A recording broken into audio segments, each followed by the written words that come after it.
नजर डालते हैं दिलचस्प और अजीब खबरों पर। खातून का रूप धारकर फोन पर मर्दों को पंसाने और इनसे रकम बटोरने वाले शख्स के खिलाफ बीवी ने अपनी नूयत का पहला तलाक का मुकदमा दायर कर दिया। वाकया तुर्की के शहर इस्तांबुल में पेश आया, जहां तुर्क खातून ने एक अजीब वजह से अपने शोहर से अलहदगी की दरखास्त दायर कर दी।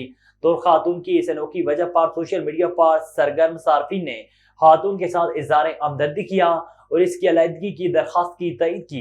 इस हवाले से दरखास्त गुजार तुर्क खातून ने जज को बताया कि इसका शोहर सालों से खातून का रूप धार कर फोन पर मर्दों को धोखा देता है। इसका शोहर खातून बनकर मर्दों को उकसाता है और फिर इन्हें पैसे भेजने पर मजबूर करता है।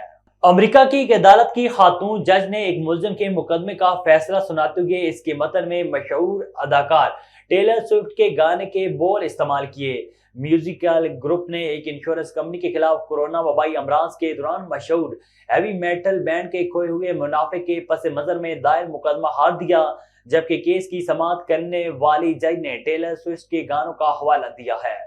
सूडान में रमजान के साथ मुंसलिक एक कदीम रवायत आज भी जिंदा है। इस रवायत के तहत लोग अपने फौत शुदा अकारिब की याद और उनके साथ इज़हार वफादारी के लिए दावत का एहतमाम करते हैं, जिसे मर्दों की दावत का नाम दिया जाता है। इसे मुकामी तौर पर मुकामी बोलों में मर्दों की ज़ियाफत या रहमत आ गई के नाम से जाना जाता है।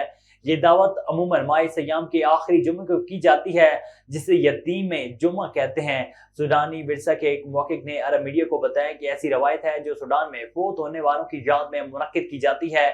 इस दावत में फौत होने वालों के अहले खाना शिरकत करते हैं। वो इसके लिए एक इशाया तैयार करते हैं जिसमें वो दूसरों को भी इसमें शिरकत की दावत देते हैं।